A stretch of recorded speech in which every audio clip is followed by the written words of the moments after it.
Para mí realmente siempre es un gusto compartir un espacio con ustedes, con alumnos de periodismo de la Facultad de Comunicación de la Universidad de Guayaquil, una universidad muy querida. Debo decirles que siempre yo disfruto conversar con jóvenes porque en sus manos está el futuro del país.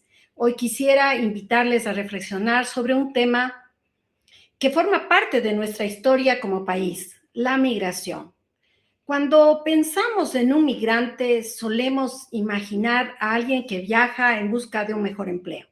Sin embargo, detrás de cada maleta hay una historia de sacrificio, de tenacidad, de sueños y también de renuncias. Migrar significa dejar atrás, y ustedes muy bien lo saben, porque todos tenemos siempre a alguien que ha migrado en nuestra familia, es dejar justamente eso, la familia, los amigos, las costumbres y muchas veces la propia identidad para empezar de nuevo en un lugar que en la mayoría de los casos es totalmente desconocido. El Ecuador conoce bien esta realidad, porque las primeras grandes olas migratorias comenzaron en la década de los años 60, especialmente desde el austroecuatoriano, cuando miles de compatriotas buscaron oportunidades en Estados Unidos. Más tarde, en la grave crisis económica a finales de los años 90, que provocó una nueva migración masiva, sobre todo hacia España e Italia, muchas familias, ustedes saben, perdieron todos sus ahorros, el sucre, que era nuestra moneda oficial en ese momento, se devaluó, se cerraron innumerables empresas y negocios. De hecho, eso lo que devino es un aumento de la pobreza y también de la migración. Y la migración no solamente que dejó de ser una opción, pasó a ser una necesidad. Lamentablemente, en estos últimos años hemos visto también una nueva realidad. La inseguridad, la violencia provocada por el crimen organizado y las dificultades económicas han llevado también a que nuevamente muchos ecuatorianos abandonen el país. Muchos emprenden rutas extremadamente peligrosas, exponiéndose al tráfico de personas, a la trata de personas y en sí a graves violaciones de los derechos humanos.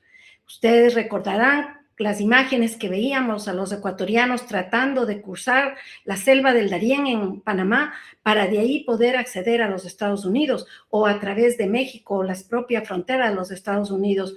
Esos procesos migratorios han sido muy, muy dolorosos. Por eso es que cuando hablamos de política migratoria no podemos hablar únicamente de leyes, porque atrás de eso están personas. La política migratoria debe permitir una movilidad segura, ordenada, regulada, respetando sobre todo la dignidad humana. Nuestro país, ustedes saben, reconoce principios como la ciudadanía universal. Somos muy pocos países que tenemos estos principios de libre movilidad que inclusive están plasmados en nuestra Constitución. Esos principios cobran sentido cuando los estados cooperan para proteger a quienes migran. Ustedes ya saben lo que está ocurriendo en el mundo en los procesos migratorios actuales. Lo que sí, y cabe mencionar, porque es mi caso, el que lo conozco directamente, es que España tiene un ejemplo muy interesante de cooperación. Aquí en España viven alrededor de 470,000 ecuatorianos. Cerca de 130,000 residen en Madrid, que es la comunidad más grande. Luego están en Barcelona, 70,000, 40,000 en Valencia, alrededor de 38,000 en Murcia y luego en todo España, en las Islas Baleares, en Palma de Mallorca, en el Cantábrico, en el País Vasco. Están en toda España.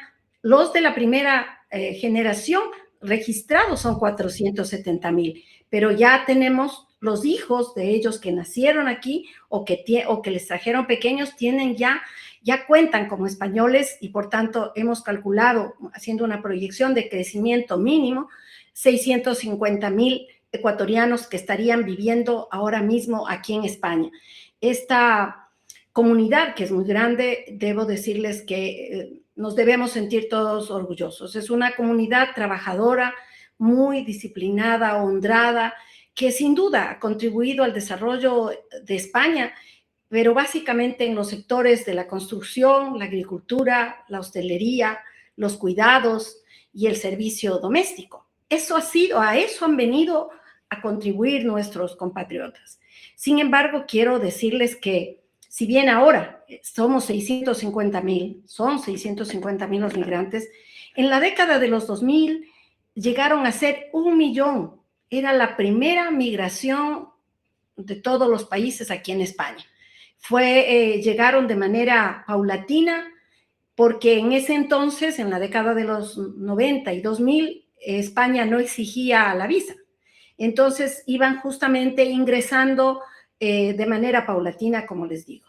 Pero España ingresa a la Unión Europea y empieza con un crecimiento económico muy fuerte que demandaba mano de obra, sobre todo la mano de obra no calificada. Y es ahí donde los ecuatorianos empiezan a llegar y se comunicaban porque era pasando la voz, venía alguien a trabajar en un hotel, necesitaban a alguien más, traía a su familiar, a un vecino, a un amigo, y así fue creciendo. Pero hay algo que deben ustedes conocer. No tenían en ese momento afiliación a la seguridad social, no tenían contratos de trabajo, no estaban ganando en definitiva lo que por ley les correspondía. Y quiero en este punto relatarles un hecho que para mí es muy impactante, que resultó ser impactante, pero a la vez me demuestra la tenacidad que tenemos los ecuatorianos, los resilientes que somos y lo que podemos lograr realmente cuando nos organizamos. Cuando ocurre un hecho, un grave accidente en la región de Murcia, donde sus padres deben haber escuchado mucho esta región, llegaban a recoger los frutos, a sembrar el brócoli, y mueren en un accidente muy grave 14 compatriotas. Cuando buscan su identidad, definitivamente no existían. No estaban registrados en ninguna empresa, no tenían un sistema de protección social, es decir, eran seres anónimos. Y es este hecho el que levanta la organización y emprenden una lucha realmente de los ecuatorianos, encabezado por los ecuatorianos, a la que se unen también de otros países, fundamentalmente latinoamericanos, y hacen una marcha, vienen a pie desde la región de Murcia a Madrid, y logran, bajo esa lucha y varios momentos, realmente demostrar que ellos están trabajando sin las medidas legales que debe otorgar un Estado. Y es así que el gobierno de ese entonces, el gobierno de Zapatero, aprueba una migración masiva de más de 500,000, pero los primeros beneficiarios fuimos nosotros. Los ecuatorianos, más de 400,000 ecuatorianos se legalizaron, obtuvieron, por tanto, la visa de trabajo, y a través de eso, lógicamente, mejoró su vida. Y muchos continuaron trabajando de autónomos, por eso hablamos de una cifra mucho menor, porque aquí los ecuatorianos, como somos en el Ecuador, muy emprendedores, llegaron con conocimientos básicos en algunos casos, y en otros, siendo profesionales y poniéndose a trabajar de distintas áreas, vieron en dónde había necesidad y pues cubrieron esa demanda en temas logísticos, en temas de transporte, en temas de servicios, y en los temas de servicios en todas las áreas siempre hay ecuatorianos. Bueno, luego de este hecho, yo creo que siguieron muchos beneficios que han sido conseguidos también ya de una relación profunda y bilateral que se mantiene con España y también con los espacios iberoamericanos. Ecuador forma parte de Iberoamérica, entre esos están los 22 países que somos parte, y por tanto tenemos al momento una política migratoria con España que ha favorecido mucho la integración de nuestra comunidad. Tenemos un convenio de doble nacionalidad, y es así que miles de ecuatorianos han podido obtener la nacionalidad española después de comprobar que tienen 2 años de residencia legal.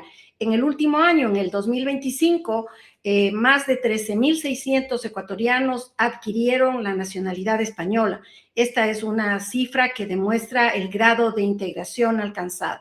Eso les da seguridad. Ustedes saben, para un migrante, cuando está en un estado irregular o mal dicho ilegal, pues pasan muchísimos peripecias y problemas.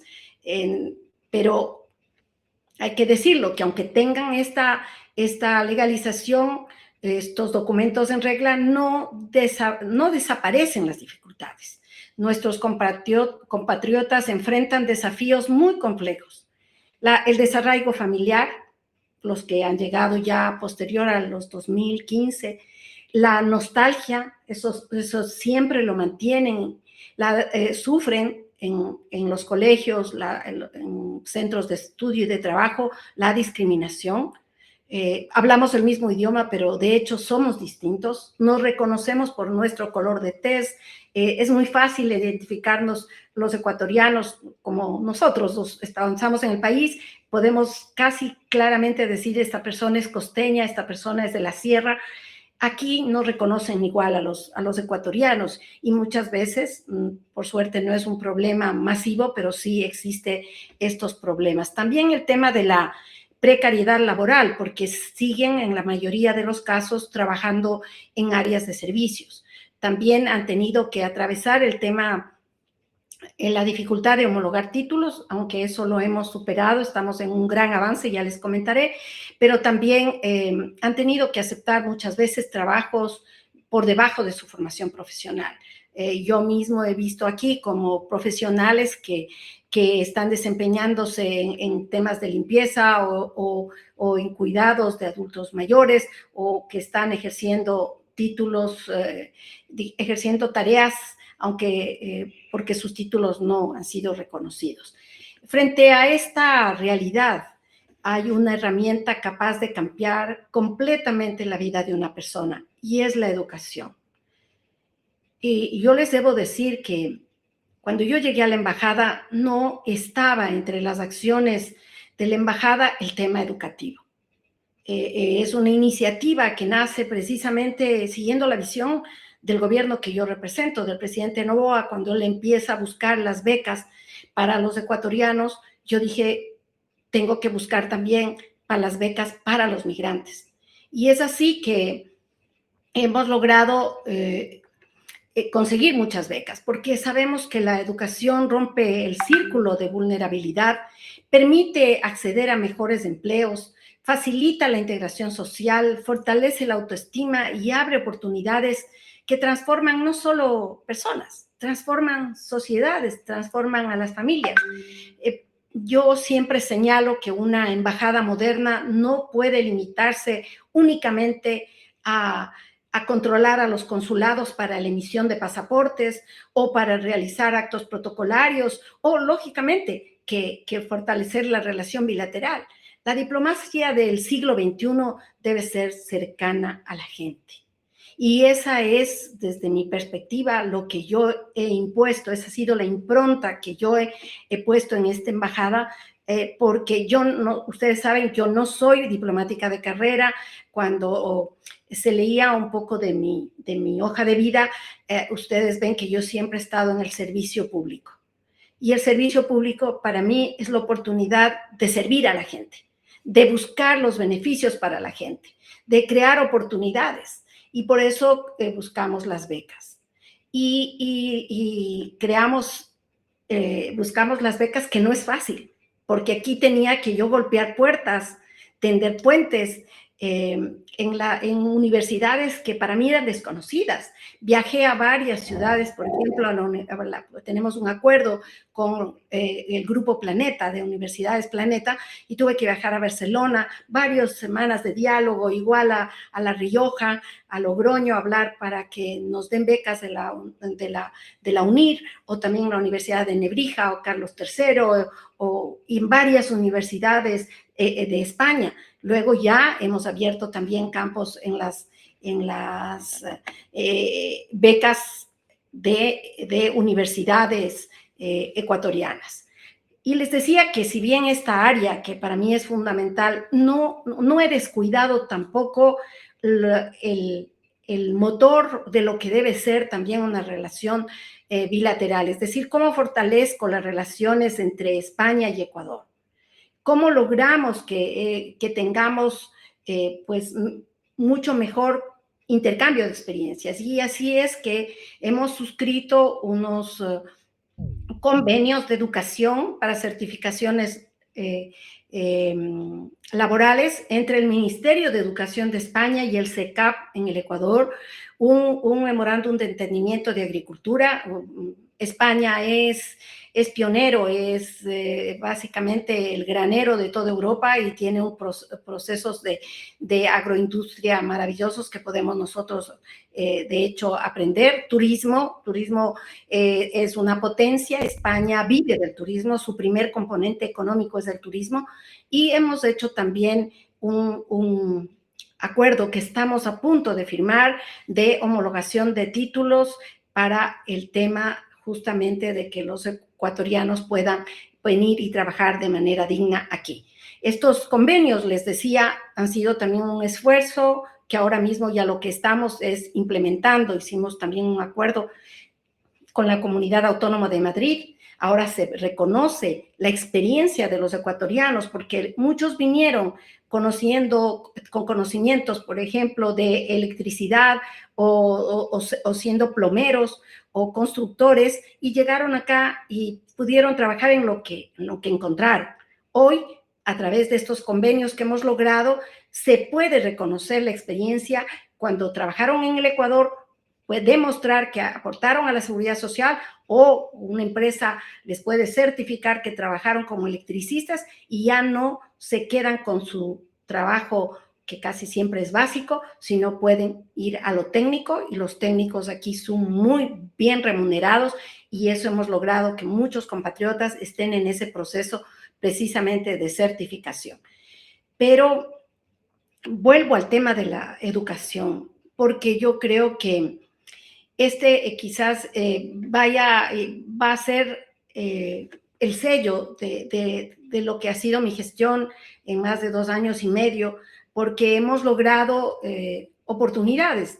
Con estas becas de varias instituciones hemos logrado cursos de formación continua en inteligencia artificial, en habilidades digitales, en emprendimiento, economías del cuidado, en programas de actualización profesional. ¿Y por qué es importante este esfuerzo? ¿Por qué es importante golpear puertas ir y dar un mensaje? Y mi mensaje ha sido siempre directo a España, a los empresarios españoles y a los directivos de los centros educativos.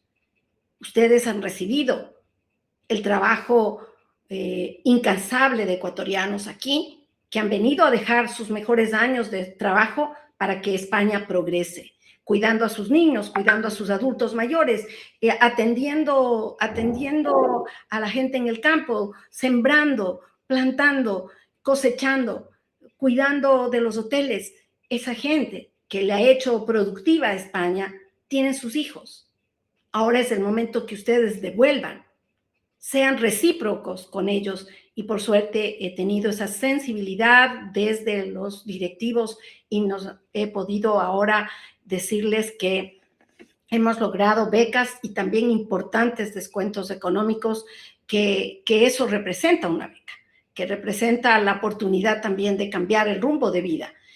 Cuando una madre migrante obtiene una nueva certificación profesional, mejora su empleo, mejora la calidad de vida de su familia. Cuando un joven accede a una maestría, amplía sus oportunidades laborales. Cuando un profesional logra actualizar sus conocimientos, puede competir. Estamos en un mundo totalmente competitivo y ya se podrán imaginar aquí en Europa.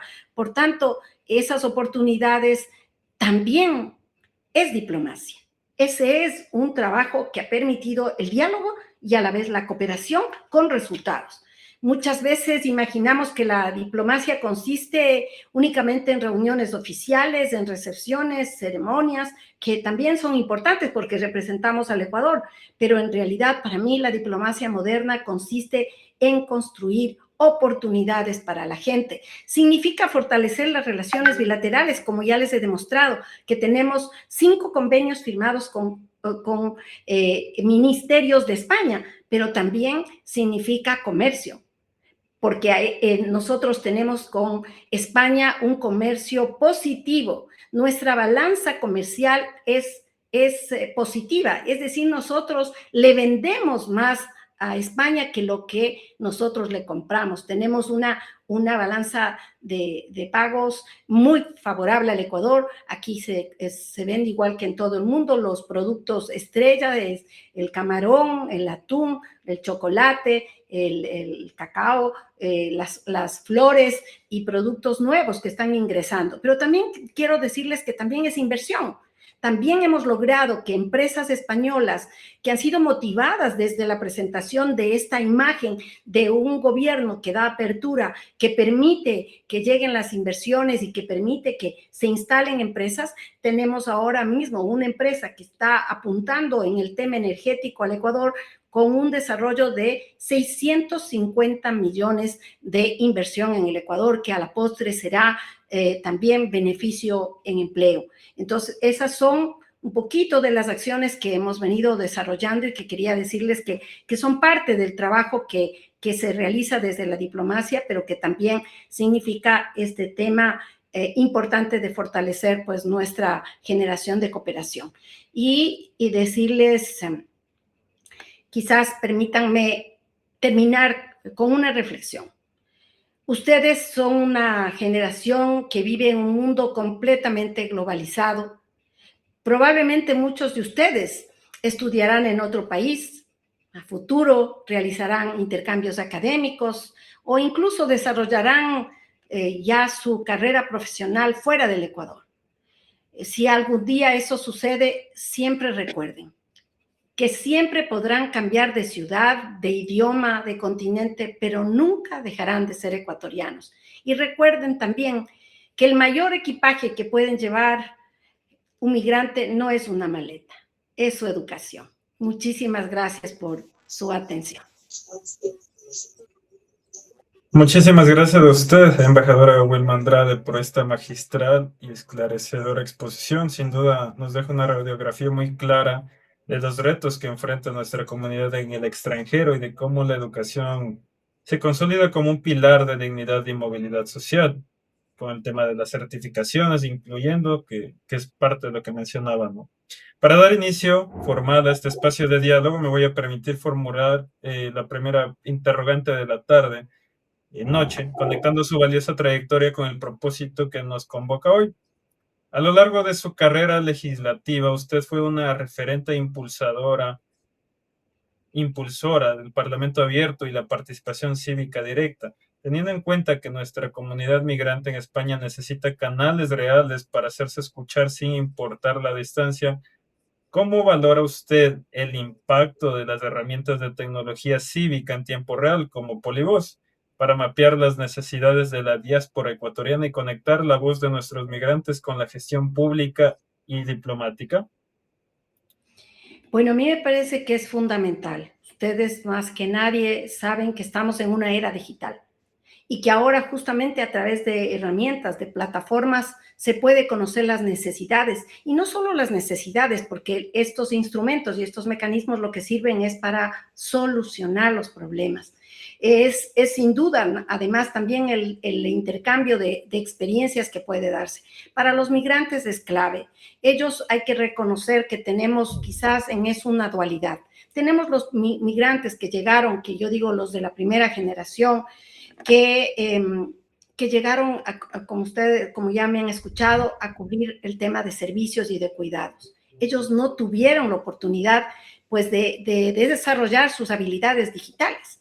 Entonces, hemos logrado justamente a través de esto y de plataformas como Polivoz, yo creo que son claves justamente para que puedan ellos interactuar y también, lógicamente, dar a conocer sus perspectivas, porque yo también creo que tenemos mucho que aprender de ellos. La implementación de emprendimientos aquí en España, cómo lo han hecho prácticamente con mucho esfuerzo y sin el conocimiento cabal o tan amplio como el que hoy se mantiene a través de estas redes. Muchas gracias. Queremos dar paso a la gran cantidad de inquietudes que nuestros estudiantes de la FAXU y los asistentes ya nos han estado dejando en el chat en vivo. Adelante, la primera persona que nos dejó la pregunta, que fue Esther Valencia. Por favor, si es que estás ahí, lee tu pregunta.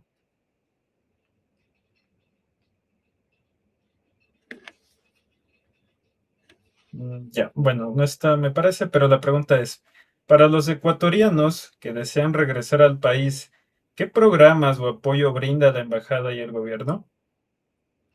Bueno, ahí tenemos una ley de movilidad humana que también en el periodo en que fui asambleísta, del 2017 al 2023, en dos periodos consecutivos igual, hicimos reformas, pero la ley le da primero incentivos a que pueda regresar.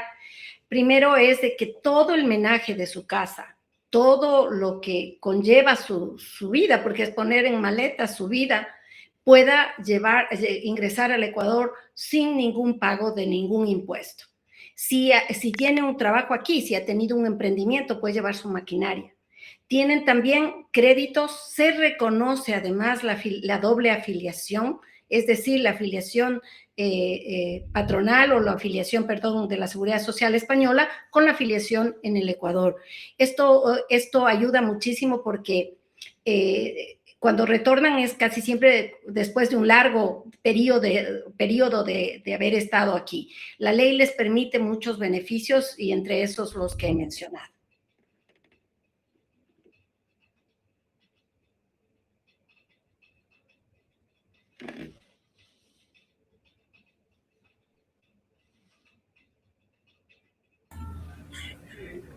Ronnie, no se te escuchó. Muchas gracias. La estudiante o la asistente Ana Campo Verde, adelante, por favor. Buenas tardes. Hola, buenas. Buenas tardes. Mi pregunta es, ¿por qué es importante reconocer y apoyar los logros educativos de los ecuatorianos en el exterior para contribuir al desarrollo del país? Bueno, yo creo que es muy importante porque miren, ustedes ahora mismo tenemos también, hay que decirlo, una gran comunidad ecuatoriana que ha venido a estudiar acá. Y por suerte tenemos convenios de titulación, es decir, todos la educación que se logra aquí, los títulos profesionales que alcanzan son reconocidos en el Ecuador y eso es bueno. No así los títulos de maestrías, que en algunas maestrías se llaman títulos propios, es decir, que les sirven, por supuesto, el conocimiento, pero que no están avalados aquí por el organismo rector de las universidades de España y no se reconocen tampoco en el Ecuador, pero de hecho la educación como tal les sirve. Y del caso contrario, cuando los ecuatorianos vienen acá y logran reconocer sus títulos a través de la homologación, les sirve para que puedan trabajar directamente. Y yo he podido conocer ahora, sobre todo en el área de salud, muchos médicos ecuatorianos que han llegado a hacer su carrera acá y se han quedado, o en otros casos han venido y han homologado sus títulos. Pero sí hay diferencias. Sí hay que decirlo, hay diferencias. Por ejemplo, nosotros tenemos la carrera de arquitectura. El arquitecto tiene una carrera distinta a la del ingeniero civil o de infraestructura.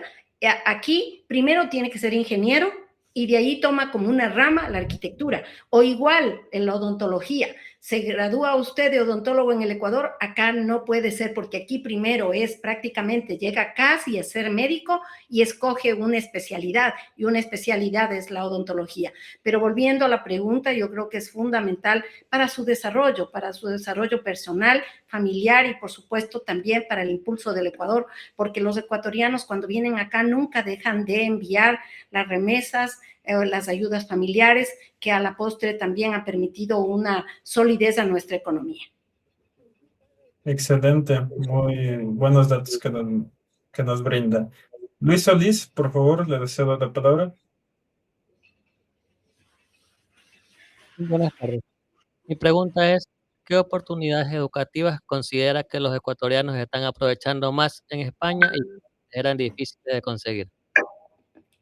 Gracias, Luis. Yo les debo decir que es lo del momento, ¿no es cierto? El tema tecnológico, el tema de inteligencia artificial, el tema del sistema de protección de datos, todo lo que es la tecnología es un tema que ahora mismo se requiere mucho y es a lo que más han logrado quizás acceder.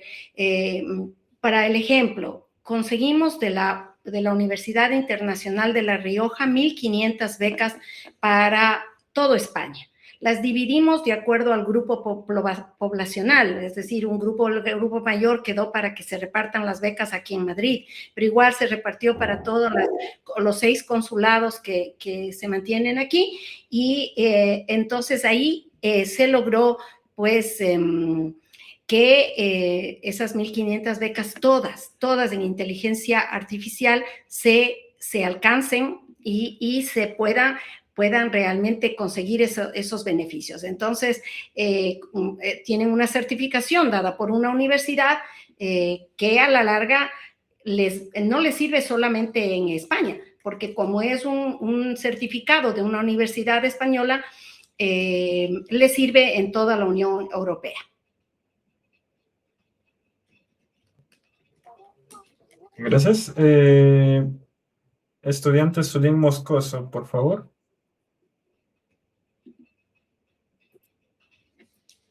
Buenas tardes.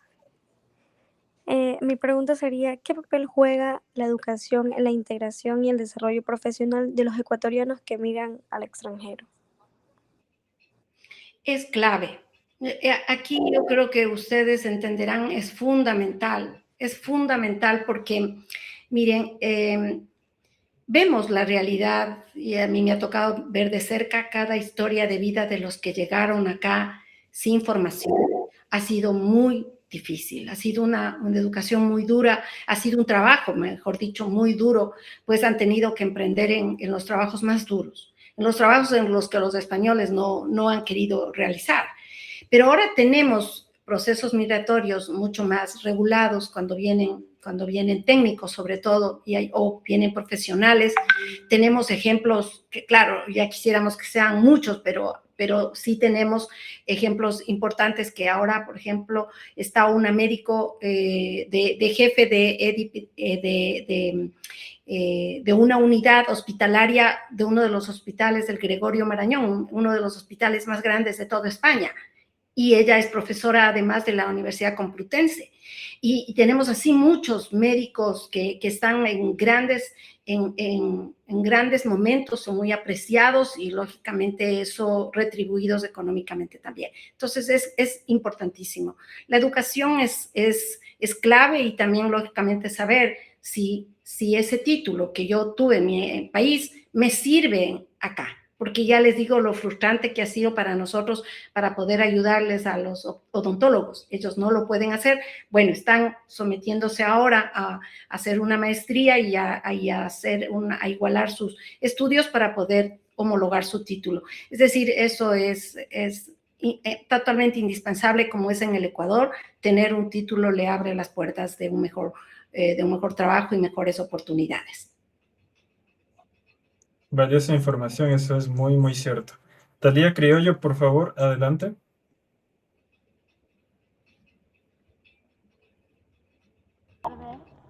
Con todos, mi pregunta es, ¿de qué manera los logros educativos de los ecuatorianos en el exterior benefician a sus familias? Bueno, ahí si me permite, Ronier, poner ejemplos, ¿no es cierto? Cuando vemos, es quizás similar en el Ecuador, pero acá se siente más porque las brechas quizás son mucho más grandes de lo que es una persona que está en una labores de cuidados a una persona que tiene una profesión. Aquí para los migrantes es fundamental, primero, la autoestima, el saber que han podido demostrar que su inteligencia, su capacidad les ha permitido llegar a obtener un título profesional y ser competentes de la mejor manera, quizás en algunos casos inclusive mucho mejor de sus compañeros españoles. Eso le ubica en la sociedad española, se siente estimulado además porque ya no siente de alguna forma el que le denigren, al contrario, eso le da una autoestima, como recalco, pero además también es el tema que ustedes conocen, el tema de ingresos, de remuneraciones. Un profesional de aquí, pues está muy bien remunerado, tiene una calidad de vida, puede mejorar la vida de su familia, su propia vida, y eso hace lógicamente que la educación sea importantísima. Y ustedes saben que ahora mientras más calificados sean, mientras más maestrías realicen, lógicamente son más competitivos y pueden de esa manera también seguir escalando y seguir buscando nuevas oportunidades.